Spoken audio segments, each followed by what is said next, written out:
नमस्कार मित्रांनो, गणिती गंमतच्या आजच्या व्हिडिओमध्ये सगळ्यांचं स्वागत आहे. आपण बघत आहे महाराष्ट्र स्टेट बोर्डचा 10वीचा वर्ग, त्यातला मॅथमॅटिक्स 1 मधला linear equations in two variables chapter आपण बघतोय.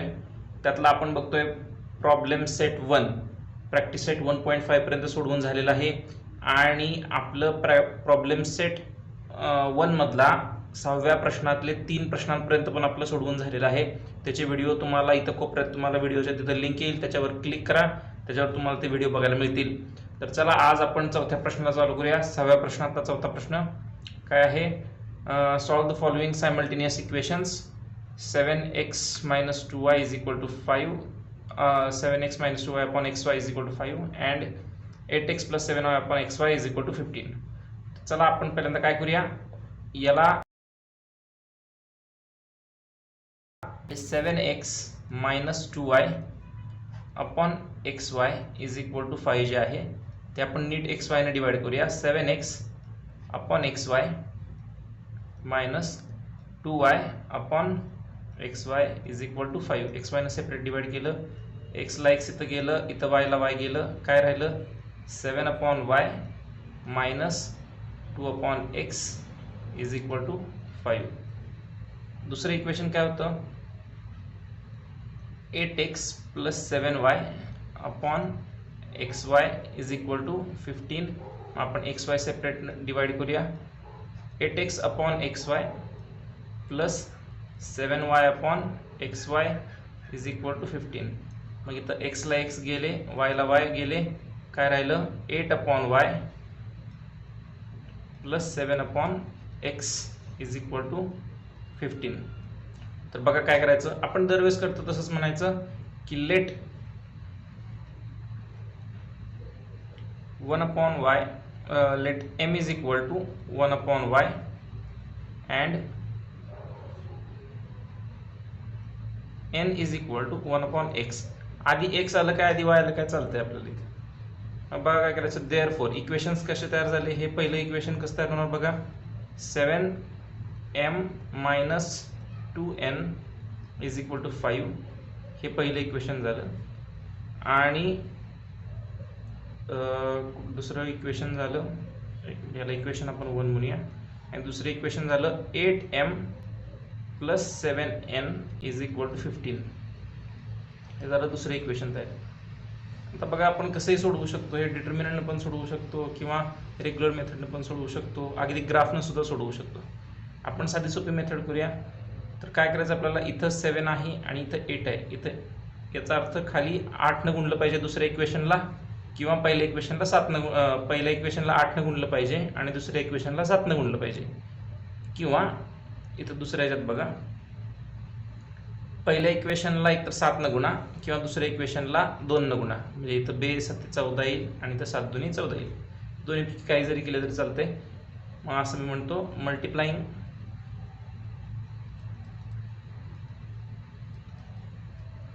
Equation 1 by 7 and equation 2 by 2. Equation 1 ला 7 न मल्टिप्लाय करूया आणि इक्वेशन 2 ला 2 न मल्टिप्लाय करूया. तर बघूया काय येते. पहिल्यांदा 7 न मल्टिप्लाय केल्यावर 7 7 49 m मायनस 7 2 14 n = 7 5 35 असं येईल, बरोबर.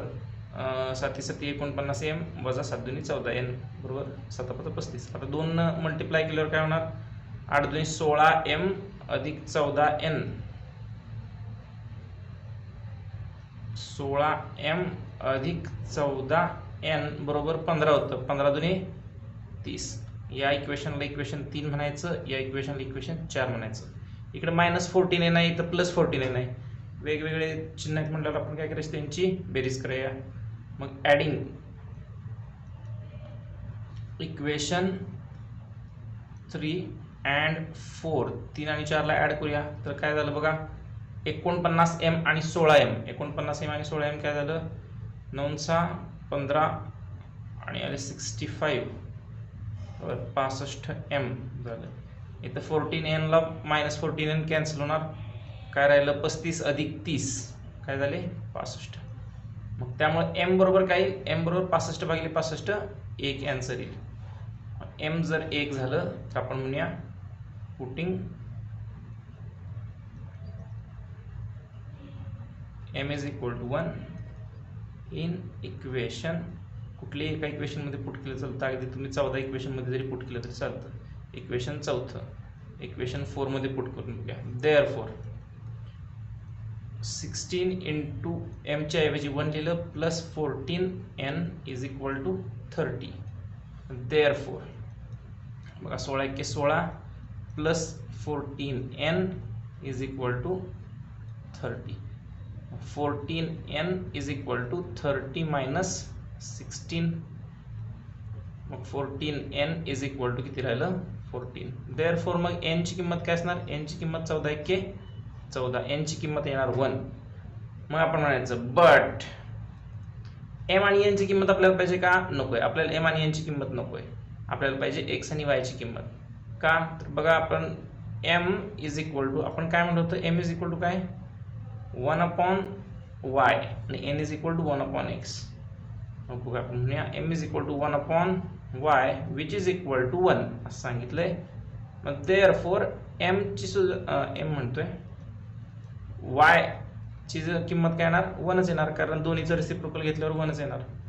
Also and n is equal to 1/x which is equal to 1, n ची पण किंमत 1 आली आहे. Therefore x will be also equal to 1. Therefore xy is equal to 1 and 1. झालं आपलं हे सोल्युशन आलं. मग therefore सोल्युशन इज असं लिहायचं. हे पहिलं पेज बघा, हे पहिलं पेज आपण असं केलं. आपण फक्त इथं काय केलं, वेगळं काय केलं तर एक्स वायने डिवाइड करून घेतलं, आधी सेपरेट डिवाइड करून घेतलं. आणि मग इथं दुसरं पेज, दुसऱ्या पेजवर मग काय दरवेळेस करतो तसंच करायचं आहे, काही वेगळं करायचं नाही. पुढचा प्रश्न बघा, 6व्यातला शेवटचा प्रश्न आहे. आता इथं काय करायचं बघा, इथं आपल्याला दिसतंय की 3x + 4y आणि इकडे 3x + 4y आहे, म्हणजे 3x + 4y आपण मानू शकतो m ची किंमत. आणि इथं 2x - 3y आणि इथं 2x - 3y आहे, त्यामुळे इथं 2x - 3y ची पण किंमत मानता येते. आपल्याला अडचण काय, आपल्याला अडचण आहे इथं असलेलं 2, इथं असलेलं 2 आपल्याला अडचण आहे, इथं असलेलं 5 अडचण आहे, इथं 4 आणि इथलं 2 अडचण आहे.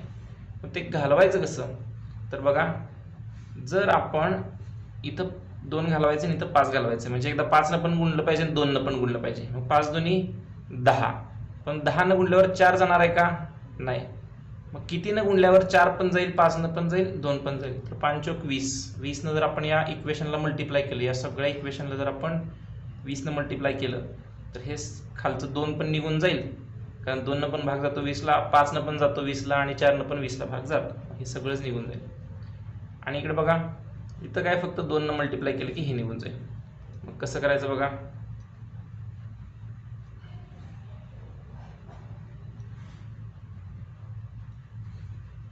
तर बघा पहिल्यांदा आपण काय करूया, 1 नीट लिहून घ्यायचं, 2 × 3x + 4y plus 1/5 × 2x - 3y is equal to 1/4. मग काय करायचं, मल्टिप्लाइंग बाय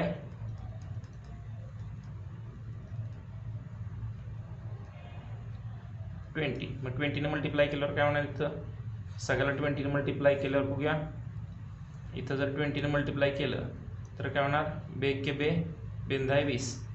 मग इथं काय येणार 10/3x + 4y प्लस इथं 20 ने मल्टिप्लाय केल्यावर 5 × 20 upon 2x - 3y is equal to 4. 20 ना इथं मल्टिप्लाय केलं का, 4 × 5 = 20. हे आपलं आन्सर येणार. हे पहिलं इक्वेशन तयार झालं आपलं. आता दुसरं बघूया इक्वेशन तयार करायचं. अरे थांबा, रेश जरा एक मी सरळ मारतो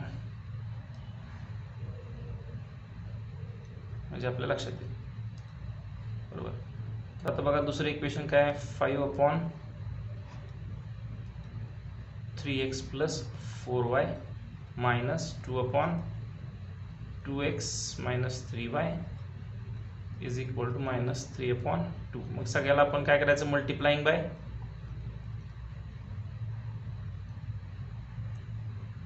बाय 2 ऑन बोथ साइड्स असं म्हणायचं. मग मल्टिप्लाइंग बाय 2 केल्यावर काय होणार, 2 मल्टिप्लाय केल्यावर इकडे 5 दुनी 10, 10/3x प्लस 4y मायनस बेदुनी 4, 4/2x minus 3y is equal to 2 multiply केल्यावर मायनस 3 होणार. आता काय करायचं आपण बघा, जरा 1 मिनिट हे जरा लहान करतो.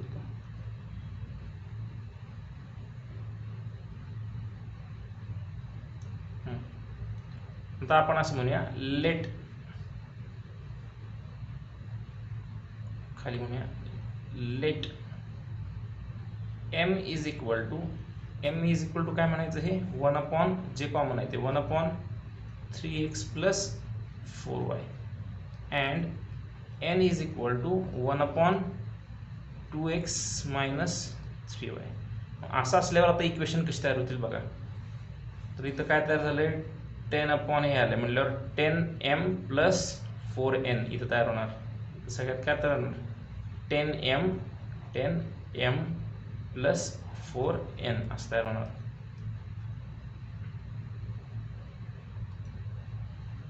therefore 10m plus 4n is equal to काय होतं, इज इक्वल टू 5 याला आपण म्हणू equation 1. And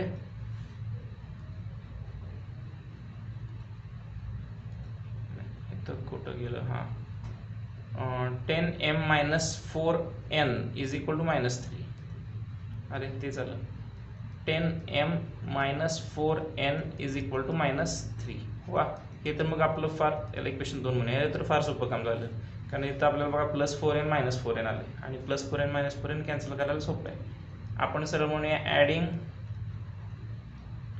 equation 1 and 2. Equation 1 आणि 2 ला ॲड केल्यावर काय होतं बघा, 10m plus 10m 20m, 4n ला 4n गेले इज इक्वल टू 5 अधिक मायनस 3 म्हणजे 5तनं 3 गेले 2. मग therefore m is equal to काय होणार, 2/20 म्हणजेच m इज इक्वल टू काय होणार, 1/10. हीच व्हॅल्यू आपल्याला पुट करायची कुठल्या तरी एका इक्वेशन मध्ये. पुटिंग धिस इन इक्वेशन 1 मग काय होतं बघा, 10 into 1/10 plus 4n is equal to 5. मग 10 ला 10 गेले, काय राहिलं 1 plus 4n is equal to 5. therefore 4n is equal to 5 minus 1. therefore 4n is equal to 4. therefore n is equal to 1. हे m ची व्हॅल्यू आली ही आणि n ची व्हॅल्यू आली ही. आपल्याला काय करायचं, mn च्या व्हॅल्यूवर थांबायचं नाही, आपल्याला काय करायचंय, पुढे जायचंय. म्हणायचं बट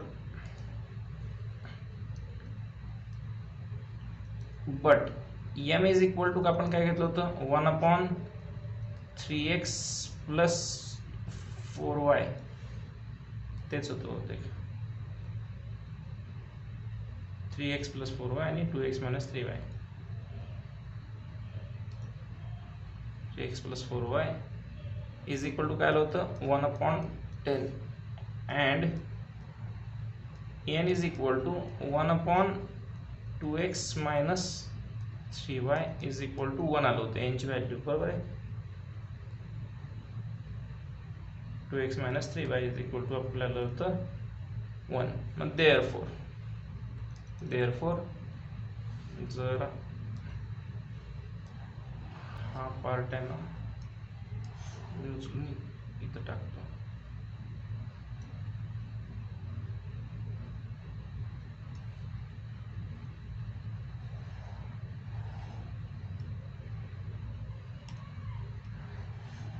जरा छोटं करतोय म्हणजे कसं आपल्याला नीट दिसेल हे सगळं.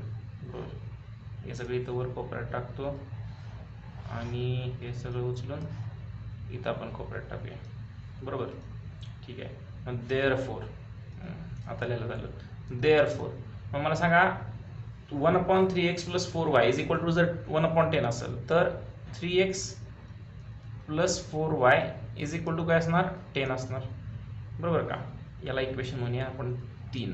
आणि इथं 2x - 3y किती असलं पाहिजे, 1. याला इक्वेशन म्हणायचं 4. मग आपण खाली काय म्हणायचं, आता बघा इथं आपल्याला काहीतरी कॉमन काढलं पाहिजे. काय, इथं 3x आहे, इथं 2x आहे, इथं 4y, इथं 3y. इथं दोन्हीमध्ये काहीतरी कॉमन पाहिजे की नाही. आपण काय म्हणूया, 3ला या पहिल्या तिसऱ्या इक्वेशनला 3 न गुणूया, आणि दुसऱ्या इक्वेशनला पहिल्या इक्वेशनला 2 न गुणूया, तिसऱ्या इक्वेशनला, आणि जे चौथं इक्वेशन आहे त्याला 3 न गुणूया, म्हणजे 3 दुनी 6 आणि इथं 3 दुनी 6 असं होईल. असं लिहूया आपण. Multiplying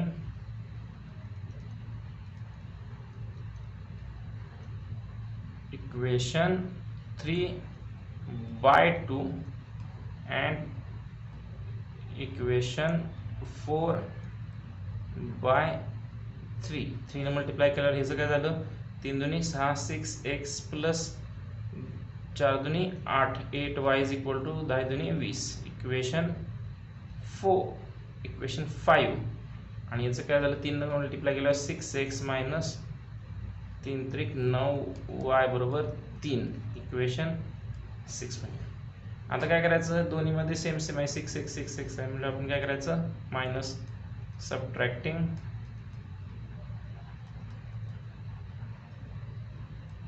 equation 6 from 5. 5 मधनं हे वजा करूया. तर बघा लिहून दाखवतो इथं, 6x + 8y is equal to 20 minus 6x - 9y is equal to 3. 6x मधनं 6 गेले, 0 राहिले, आणि इथं मायनस मायनस होणार प्लस. आपण हे जरा रेड चिन्हानं दाखवूया, लाल पेनानं दाखवूया, म्हणजे बरं दिसेल. तर बघा, तर मायनस मायनस प्लस झाले, म्हणजे 9 8 काय झाले, 17. 17y is equal to 23. बरोबर, बरोबर आहे का, 9 8 17 बरोबर आहे. अरे हां, इथं सबट्रॅक्ट करायचं आहे नाही का. हां, ते म्हटलं मग अशी ॲडिशन करणे ना, आता आपण इथं पण ॲडिशन केली. हे ॲक्च्युली सबट्रॅक्शन करायचं, म्हणजे 20 मधून 3 गेले, 17 राहिले. देअरफोर 17y बरोबर 17 असेल तर y बरोबर काय असलं पाहिजे, 1. y ची किंमत 1 आहे, देअरफोर म्हणायचं. Putting y is equal to 1 in equation, कुठल्या पण इक्वेशनमध्ये पुट करा. इक्वेशन 4 म्हणूया आपण, 4 जरा सोपं दिसतंय. 4 मग 2x - 3 × 1 is equal to 1. Therefore 2x - 3 is equal to 1. Therefore 2x is equal to 1 + 3. Therefore 2x is equal to 4. Therefore x is equal to 2. x ची व्हॅल्यू काय आली आपल्याला, 2 आली. हे बघा, दोन साईडमध्ये केलेलं आहे आपण, 2 भागात. कुठं हे सगळं, हा सगळा झाला एक भाग,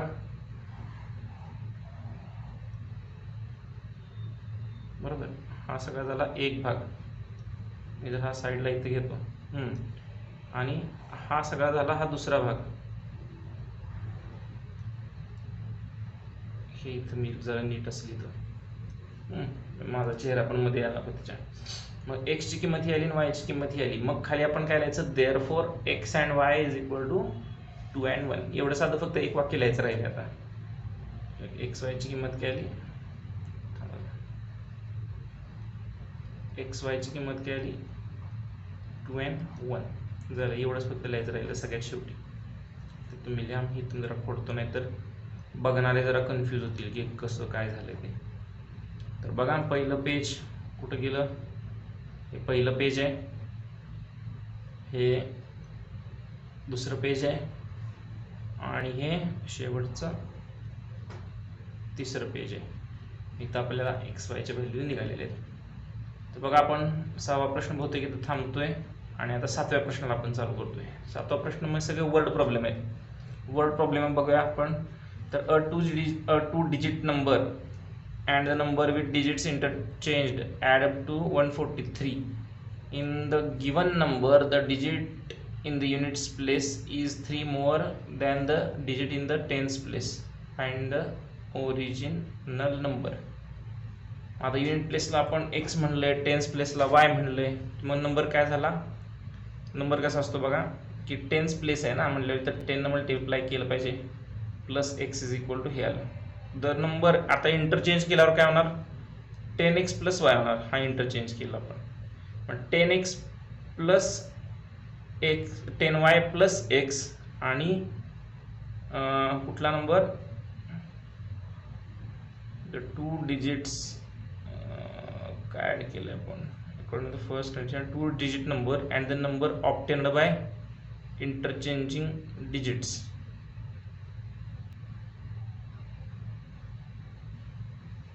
According to the number first mentioned 2 digit number plus the number obtained by interchanging the digits interchange केल्यावर मग इथं आपल्याला जर मोठं लिहायला लागणार आहे तर म्हणलं छोटासा कॉलम का दिला इथं?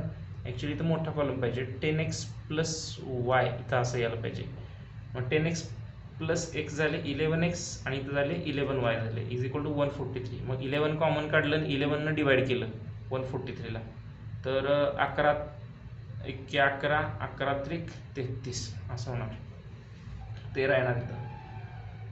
बरं आता काय from the second condition digits unit place is equal to digits tens place बरोबर प्लस 3 म्हणजे x is equal to y plus 3 therefore x minus y is equal to 3. मग आता इक्वेशन 1 आणि 2 ॲड करायचे. इक्वेशन 1 झालं हे x plus y is equal to 13 x minus y is equal to 3 add केल्यावर काय झालं 13 आणि 3 16 बरोबर नाही 2x बरोबर 16 म्हणजे x बरोबर काय झाला 8.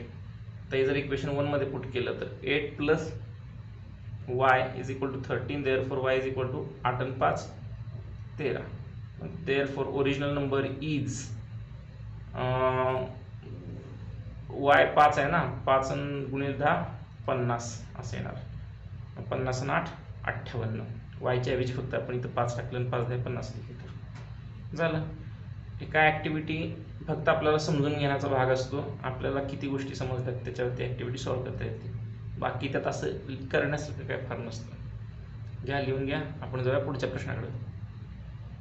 पुढचा प्रश्न बघा. Kantabai bought 1.5 kg tea and 5 kg sugar from shop. She paid ₹50 as return fare for rickshaw. Total expense was ₹700. Then she realized that by ordering online the goods can be bought with free home delivery at the same price. So next month she placed the order online for 2 kg tea and 7 kg sugar. She paid 880 for that. Find the rate of sugar and tea per kg. तर बघा काय करायचंय 1.5 kg T. आता टीला आपण म्हणूया late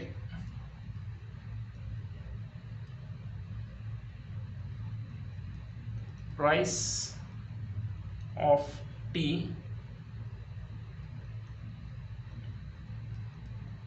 per kg is equal to per kg टीची price म्हणूया आपण काय म्हणूया आपण एक्स म्हणूया. ठीक आहे एक्स तर एक्स मग सारखा पण एक्स घेतोय पण ठीक आहे तुमच्या मनानं येईल ते घ्या तुम्ही. आणि price of sugar per kg is equal to y. शुगरच्या आपण प्राइसला काय म्हणलं वाय म्हणलं. बरं मग पहिल्यांदा काय आपण केलंय बघा 1.5 kg आपण शुगर घेतली कितीच्या प्राइसनं तर एक्सच्या प्राइसनं घेतलं प्लस 5 kg आपण काय केलं शुगर घेतली कितीच्या प्राइसनं वायच्या प्राइसनं आणि त्याचे एकूण खर्च किती झाला बघा.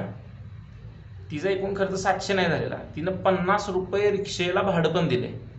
50 रुपये रिक्षाचं जर आपण भाडं सोडलं तर किती येतंय 650 रुपये. कारण ते आपल्याला ह्याच्यात धरायचं नाही. या दोन्हीचा फक्त एक्सपेन्स झाला आपला 650 रुपये. 50 रुपये तिनं भाडं देऊन 700 रुपये झाले ते टोटल. आता हे जर नीट करून घ्यायचं बे के बे 2 1 3 3/2 x plus 5y is equal to 650. मग आता 3/2 काढून टाकलं पाहिजे, म्हणजे 2 न मल्टिप्लाय केलं पाहिजे. 2 न मल्टिप्लाय केल्यावर इथं 2 निघून जाईल. 3x प्लस 2 न मल्टिप्लाय केल्यावर 10y इज इक्वल टू 2 न मल्टिप्लाय केल्यावर काय होणार 1300. बरोबर, याला इक्वेशन म्हणायचं इक्वेशन 1. दुसरं पुढं काय होणार,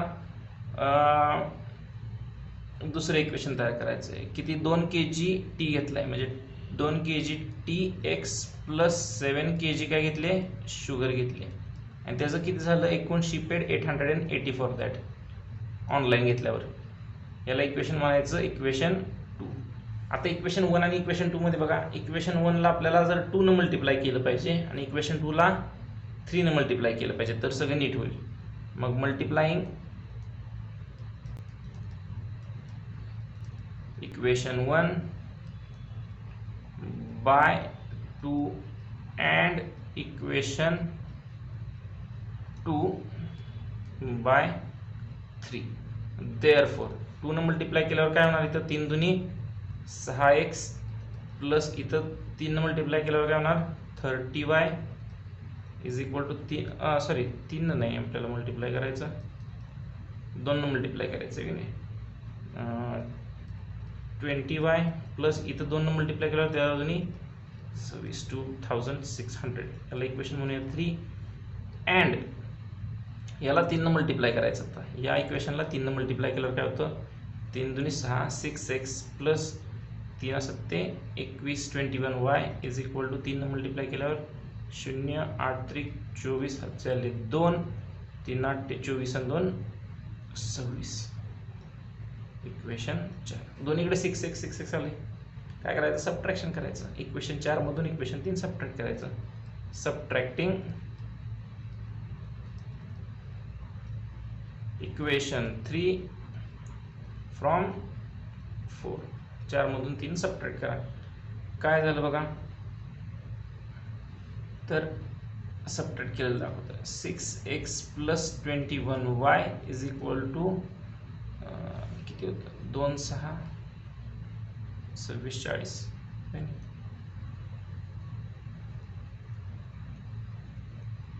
26 40 minus 6x plus 20y is equal to 2600 असं होतं. सबट्रॅक्ट केल्यावर 6x मधून 6x गेले 0, 21y मधून 20y गेले 1y, म्हणजेच नुसतं y इज इक्वल टू 2640 मधून 2600 गेले 40 शिल्लक राहिले. y ची किंमत किती आली 40. पुटिंग धिस इन इक्वेशन, कुठल्या पण इक्वेशन मध्ये पुट करूया आपण, 3 मध्ये पुट करूया. इक्वेशन 3 काय होतं 6x plus 20y is equal to 2600. 6x plus 20y is equal to 2600 होतं आहे की नाही. आपण या 6x प्लस 20 इंटू y च्या ऐवजी लिहिलं 40 प्लस 2600. 6x प्लस 4 दुनी 8, 800 वजा करायचे, 800 झाले इथं. आता 800 पलीकडे वजा करायचे. 6x इज इक्वल टू 2600 वजा 800 म्हणजे काय राहिले 8 आणि 8 16 1800. 6x बरोबर 1800. आता therefore x is equal to 1800 divide by 6, म्हणजेच x is equal to 6×3 300 rupees. आपण खरं तर लिहिलं चालतंय, पण प्राइस विचारली. आता x ची किंमत किती आली 300. बघा y ची किंमत आली 40 आणि x ची किंमत आली 300. therefore price of t per unit kilogram is 300 rupees. पहिले आपण टी ची x म्हणले नाही का, बरोबर आहे का, टी लाच x म्हणले आपण, बरोबर का. मग आपण काय म्हणलं टी ची प्राइस काय झाली 300 rupees. And price of sugar per kg is 40 rupees. झालं. 1 किलोच्या दोन्हीच्या प्राईस काढल्या आणि आपलं उत्तर संपलं. बघा पहिलं पेज आहे हे, पहिलं पेजवरचं लिहून घ्या. पुढचं लगेच दुसरं पेज आहे हे, दुसऱ्या पेजवरचं पण लिहून घ्या आणि आपण जाऊया पुढच्या प्रश्नाकडे. पुढचा प्रश्न काय बघा, to find number of notes that Anushka had completed the following activity. Suppose that Anushka had X notes of 100 and Y notes of 50 each. Anushka got 2500 from Anand as denominations mentioned above in equation 1. Okay, equation 1 आपल्याला नाही आहे दिलेलं. ठीक आहे. If Anand would have given her the amount by interchanging the number of notes, Anushka would have received 500 less than previous amount. Okay, ह्यालाच equation 2 म्हणायचं. ठीक आहे. therefore the number of notes is as dash. ठीक आहे. बघा आता आपल्याला काय म्हणलंय बघा, 100च्या किती नोट आहेत, एक्स नोट आहेत आणि 50च्या किती नोट आहेत, वाय नोट आहेत. जर वर सांगितल्याप्रमाणे 100ला जर एक्स म्हणलं, 100च्या जर एक्स नोटा म्हणलं आणि 50च्या नोटेला वाय म्हणलं, तर अनुष्काला किती रुपये मिळाले, 2500 रुपये मिळाले. म्हणजे 100च्या एक्स नोटा प्लस 50च्या वाय नोटा असं जर केलं पाहिजे, 100 गुणिले एक्स प्लस 50 गुणिले वाय, तर अनुष्काला मिळाले 2500 रुपये. हे झालं इक्वेशन 1.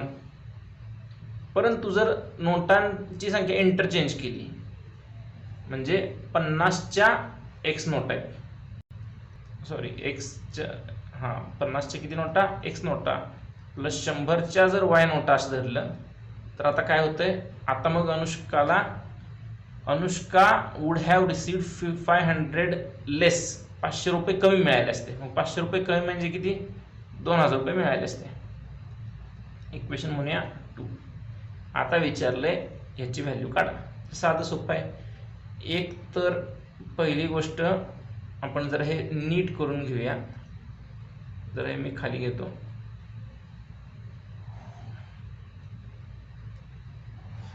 किंवा इथं साईडलाच घेतो, बरोबर. एक तर हे आधी पुढे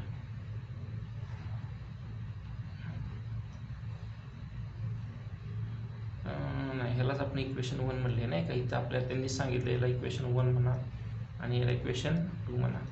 पण आपण काय करूया, जरा सोपं करूया. आपण ह्या सगळ्याला आपण 50ने डिवाइडच करून टाकूया. 50ने डिवाइड केल्यावर काय होते बघा, 50 दुनी 100 प्लस 50 एक्के 50, म्हणजे ॲक्च्युली 1 वाय लिहायची गरज नाही, नुसतं वाय लिहिलं चालतं.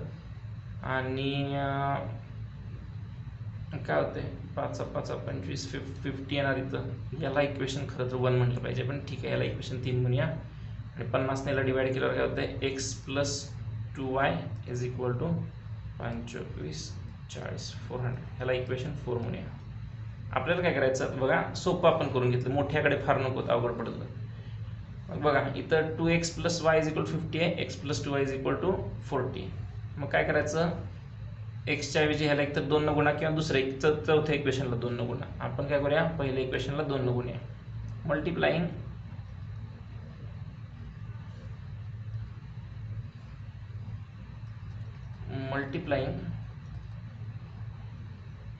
इक्वेशन 1. हे आपण काय करूया, थोडंसं रिअरेंज करतो म्हणजे तुम्हाला दिसायला बरं दिसेल रिअरेंज केल्यावर. करेक्ट, आता नीट दिसायला लागलं. Multiplying equation 3 by 2 we get. आपल्याला काय मिळालं बघा, 2 न गुणल्यावर या इक्वेशन 3ला जर 2 न गुणलं तर 2 दुने 4 4x plus 2y is equal to 100. 2 न गुणलं याला इक्वेशन म्हणायचं आपण 5. सगळ्या नुसते इक्वेशनचीच नावं झाली. तर इक्वेशन 4 बघा आणि इक्वेशन 5 बघा. इथं 2y इथं 2y. आपण वजाबाकी करूया. Subtracting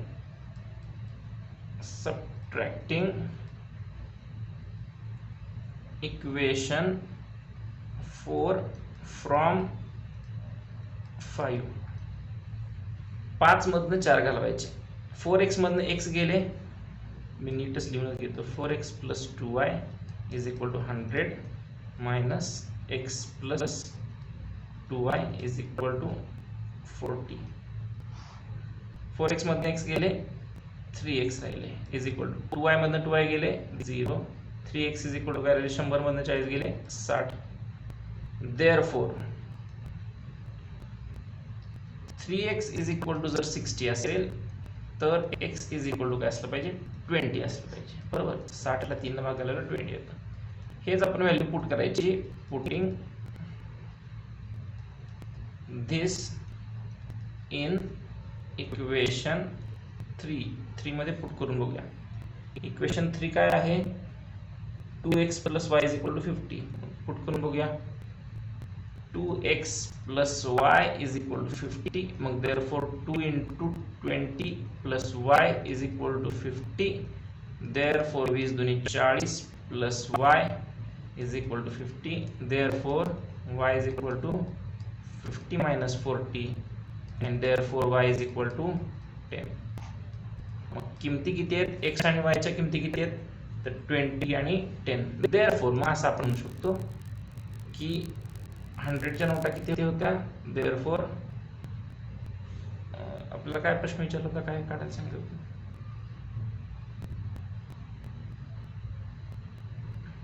number of notes. मग डायरेक्ट ठीक आहे लिहिलं चालते, आपण नंबर ऑफ नोट्स डायरेक्ट लिहिलं तरी चालते. किती येत आहेत, 20 and 10. 20 and 10 या डायरेक्ट नंबर ऑफ नोट्स लिहिलं तरी चालतात. आपलं आन्सर आलेलं आहे. तर घ्या, लिहून घ्या कसं केलं ते. हे आपण पहिल्यांदा इक्वेशन तयार केले आणि मग व्हॅल्यू काढली. चला आपण पुढच्या प्रश्नाकडे जाऊया. पुढचा प्रश्न आहे, sum of present ages of Manish and Savita 31. Manish age 3 years ago was 4 times the age of Savita. Find their present ages. तर बघा, आपण असं साधं सोपं म्हणूया की लेट करंट एज ऑफ किंवा प्रेझेंट एज ऑफ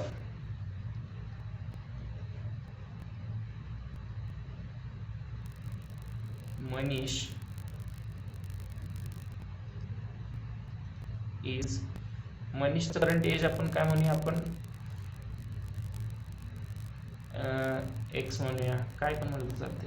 एक्स सारखं एक्स वाय होते पण तरी पण ठीक आहे. X and that of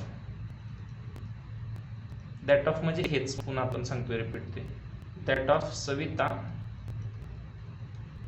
is why.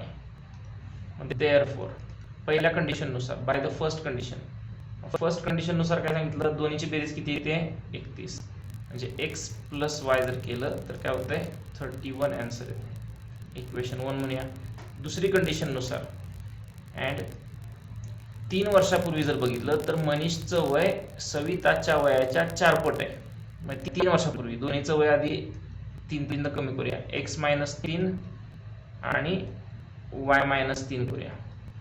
तर काय सांगितलंय, 3 वर्षापूर्वी x चं वय जे होतं ते y च्या वयाच्या किती पट होतं, 4 पट होतं. मग हे इक्वेशन आधी सॉल्व्ह करून घेऊया. x minus 3 is equal to 4y minus 4 12.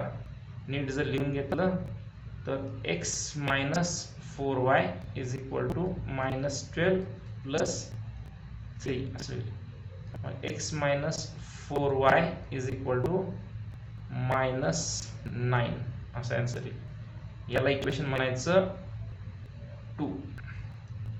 मग बघा, इक्वेशन 1 आहे x plus y is equal to 31. Equation दुसरं आहे x minus 4 is equal to minus 9. काय करायचं, सबट्रॅक्शन करायचं. Subtracting equation 2 from 1. 1 मधून 2 सबट्रॅक्ट करूया. एक कुठला आहे, x minus y, sorry x plus y is equal to 31 minus करायचं x minus 4y is equal to minus 9. तर काय होणार, इथं मायनस मायनस प्लस आणि इथं मायनस मायनस प्लस होणार आहे. बघा, x मधनं x गेले 0, y प्लस 4y 5y आणि 31 अधिक 9 40. मग देअरफॉर y ची किंमत काय असेल? 5 ने 40 ला भाग लावल्यावर 5 ने 5 ते 40. y ची किंमत किती आली? 8. आता y ची किंमत 8 आहे म्हणल्यावर पुट करायचं इक्वेशन 1 मध्ये.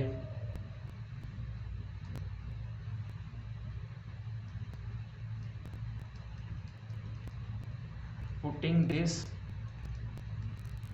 In equation 1. मग काय x plus y is equal to 31 आहे. मग x plus 8 is equal to काय आलं? 31. Therefore x is equal to 31 minus 8. Therefore x is equal to 23. x is equal to 23. Therefore मनीषचं age काय झालं? 23 आहे. करंटचं प्रेझेंट एज मनीषचं काय? 23 आणि सविताचं 8 आहे. मग लिहायचं खाली वाक्यामध्ये therefore present age of Manish, M capital काढलं पाहिजे नाही का? आपल्याला नाव आहे ते Manish is 23 and that of Savita is 8. झालं आपलं सोल्युशन तयार आहे. तर हे बघा, पहिलं पेज लिहून घ्या इथं.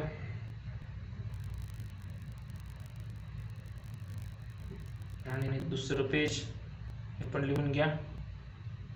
आणि आपण जाऊया पुढच्या प्रश्नाकडे. पुढचा प्रश्न काय बघूया?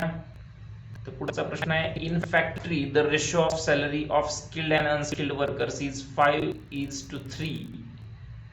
Total salary of one day of both of them is 720. Find daily wages of skilled and unskilled workers. तर बघा, आपल्याला स्किल्ड आणि अनस्किल्ड वर्कर दिलेत. त्यांनी सांगितले काय की त्यांचा रेशो किती आहे?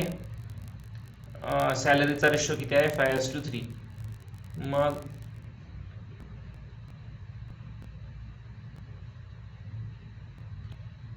ठीक आहे. आपण म्हणूया लेट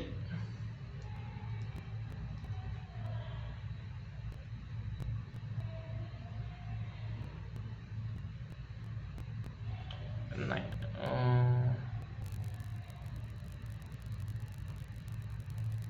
काय म्हणूया, ठीक आहे, पण असं म्हणून चालते. Let salary of skilled and unskilled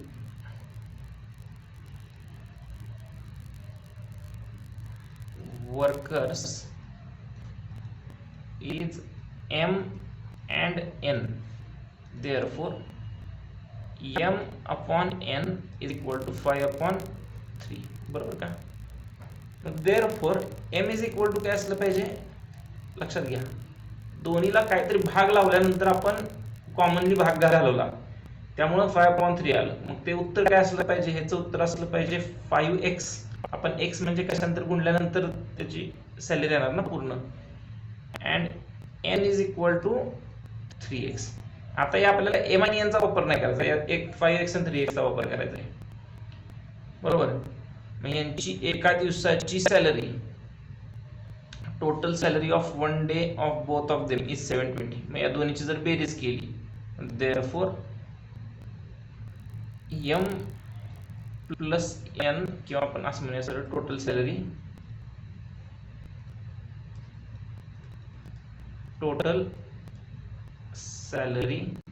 is equal to 5x plus 3x.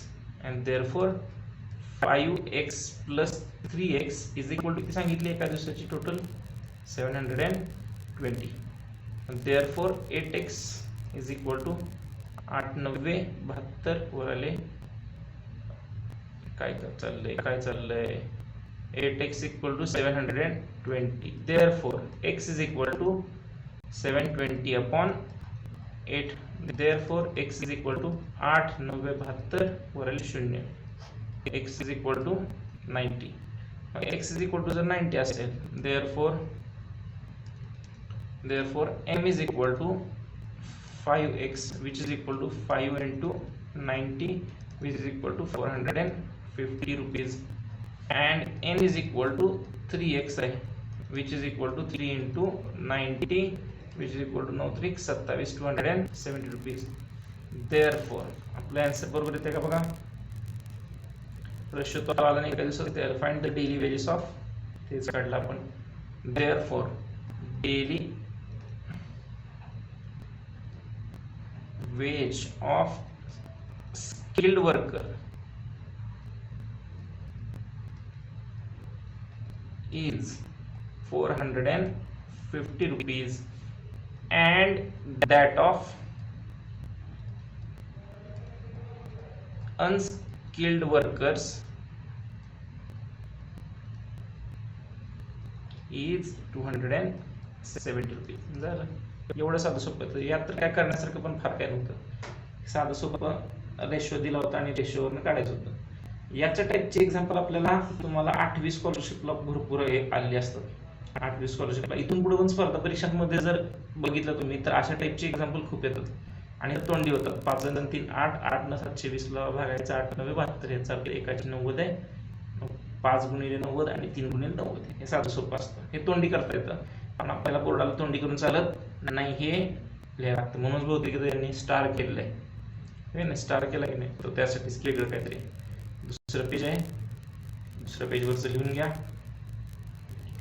आणि शेवटचं पेज, शेवट.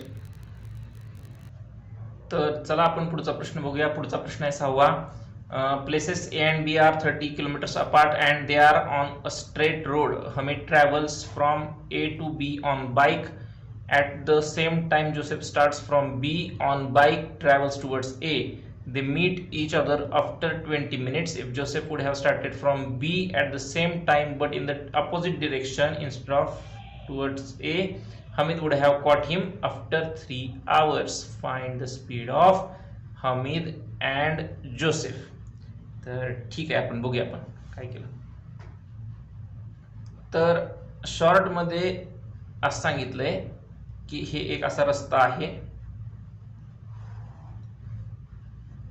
जरा ठीक असं झालं तर ठीक आहे. हे आहे A, इकडं आहे B. हमीद जो आहे ना, आणि ह्याच्यामध्ये अंतर किती आहे त्याने सांगितले 30 किलोमीटरचं अंतर आहे. आता हमीद जो आहे तो A पासून B कडे चाललेला आहे, बरोबर का. आणि जोसेफ जो आहे तो चाललेला आहे B पासून A च्या डिरेक्शनला चाललेला आहे. 20 मिनिटांनंतर ठराविक अंतरावर ते दोघे एका ठिकाणी भेटतात. किती मिनिटांनी? 20 मिनिटांनी भेटतात, बरोबर का. आता सांगितलंय जर जोसेफ A च्या ऐवजी जर B च्या साईडला जर जायला लागला, म्हणजे दुसऱ्या अपोजिट साईडला जर जायला लागला, म्हणजे इथून धरून चालूया की ह्या साईडला जायला लागला, तर टोटल इथं काहीतरी 3 तासानंतर हमीद वुड हॅव कॉट हिम, की हमीद जोसेफला 3 तासानंतर पकडणार. तर आपल्याला विचारले दोघांचं स्पीड काढायचं. तर साधी सोपी गोष्ट बघूया. तर आपल्याला टोटल डिस्टन्स दिले, बरोबर का. मग मला सांगा जे हमीदनं ट्रॅव्हल केलेलं डिस्टन्स असेल, डिस्टन्स ट्रॅव्हल्ड बाय हमीद, ते किती असणार, की speed travelled by Hamid into time, बरोबर का. एवढं असणार. मी जरा निळ्या पेनानं आता लिहितो.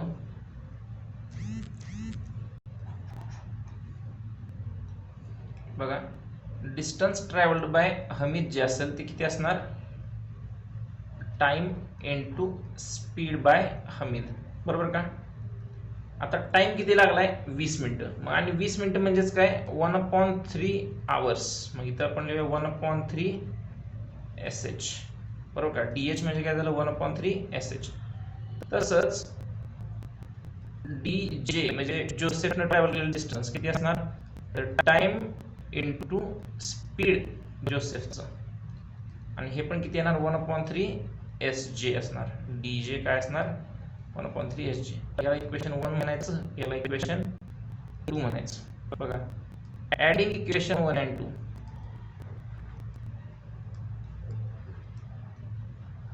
काय झालं, डी एच प्लस इकडचं D J is equal to 1/3 S H plus 1/3 S जे.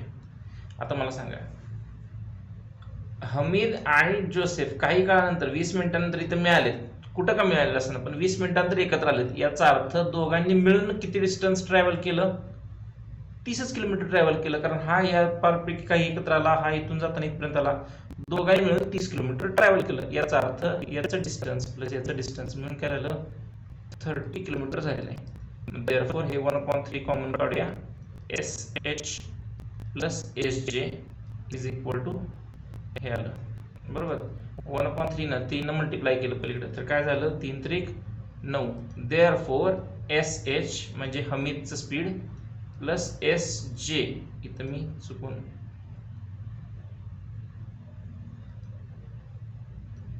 एस एच लिहिलं होतं, एस जे बरोबर काय येणार 90 बरोबर. हे महत्वाचं आहे, याला इक्वेशन आपण म्हणूया 3. आता दुसरी कंडिशन बघा. दुसऱ्या कंडिशन मध्ये सांगितलंय की बघा, हा ए पासून हमीद जो आहे तो इकडे निघालाय आणि या बी पासून जोसेफ जो आहे तो पण इकडेच निघाला, याच डिरेक्शन चाललाय. काही अंतर पुढे गेल्यानंतर 3 तासानंतर जो हमीदनं जोसेफला इथं पकडलं. आता इथं बघा, इथं गंमत आहे. इथं जोसेफनं काहीतरी अंतर पारच केलं असेल ना, टोटल 3 तास लागले ना पकडायला. 3 तास हा काहीतरी अंतर पार करत होता. इथून एवढं अंतर पार केलं हमीदनं, इथून एवढं अंतर पार केलं हमीदनं बरोबर का. हे हमीदचं अंतर. जोसेफनं किती अंतर पार केलं, इथून बी पासून चालू झाला आणि इथून एवढं अंतर पार केलं. हे झालं जोसेफचं अंतर.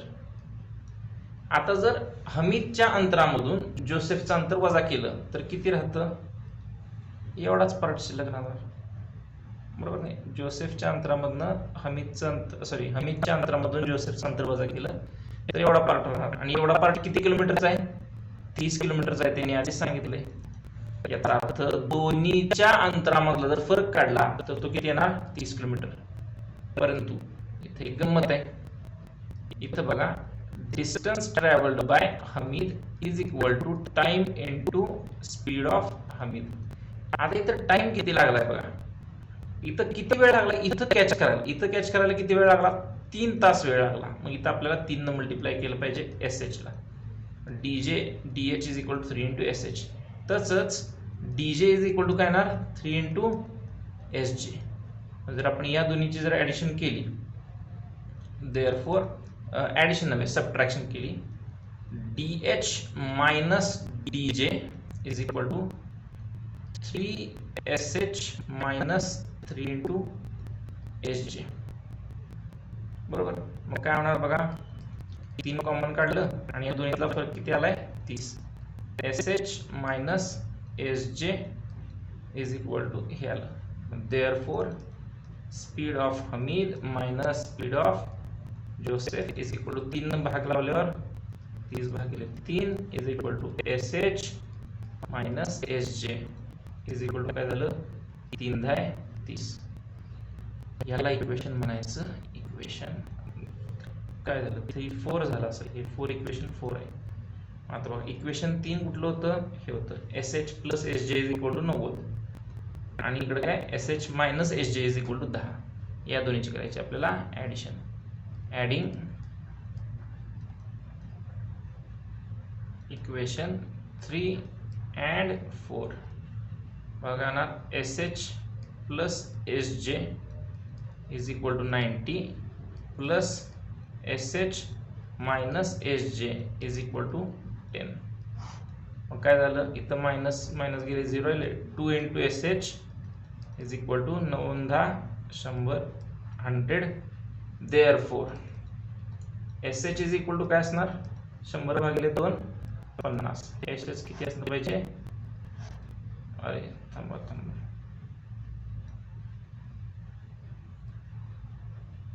एस एच किती असलं पाहिजे, 50 असलं पाहिजे. आता मला सांगा, जर SH 50 आहे, देअरफॉर